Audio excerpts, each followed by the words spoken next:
Côte d'Ivoire, qu'on soit au Ghana, qu'on soit au Nigeria ou dans d'autres pays, on a une historique qui est différente. C'est-à-dire que chacun, sous son prisme, essaie d'appliquer les textes et les signes valables à appliquer.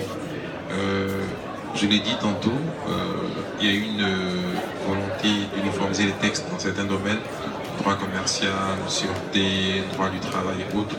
Qu'en est-il de la régulation? Est-ce qu'on peut rêver demain à dire que je passe de la Côte d'Ivoire au Mali ou au Sénégal, en passant par le Ghana ou autre, j'aurai même corpus de textes et que si je fais les affaires, je vais me retrouver?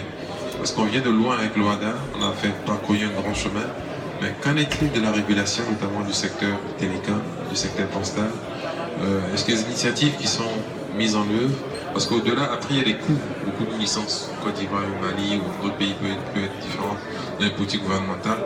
Mais c'est surtout les textes qu'on applique. Est-ce qu'il y a des initiatives pour pouvoir uniformiser la législation dans nos zones? Parce qu'on pense que c'est un facteur qui va accélérer en fait tout ce qui est appel d'investisseurs.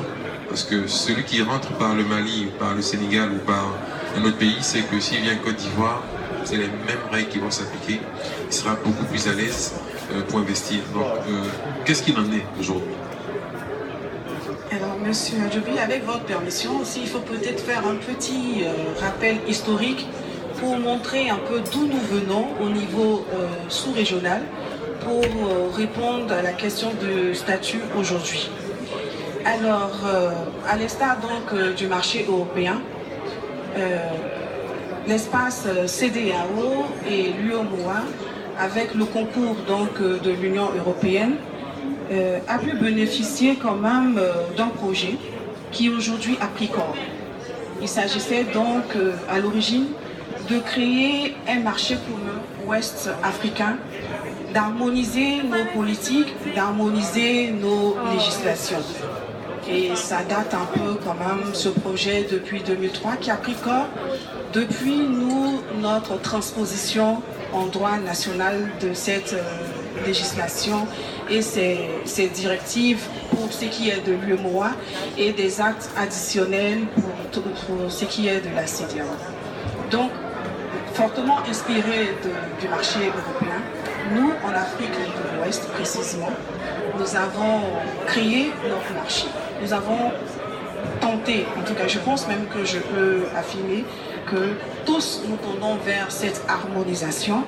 Harmonisation ne veut pas dire forcément uniformisation, parce que en fait, les actes additionnels sont propres à l'espace monétaire et les pays transposent au niveau national ce qui a été décidé au niveau sous-régional.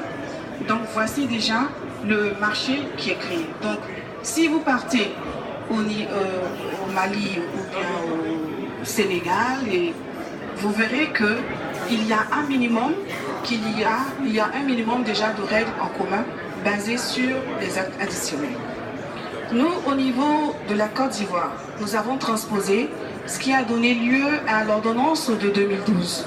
Cette ordonnance de 2012 qui a connu par la suite des décrets d'application et à partir de laquelle aussi d'autres lois sont rentrées en vigueur.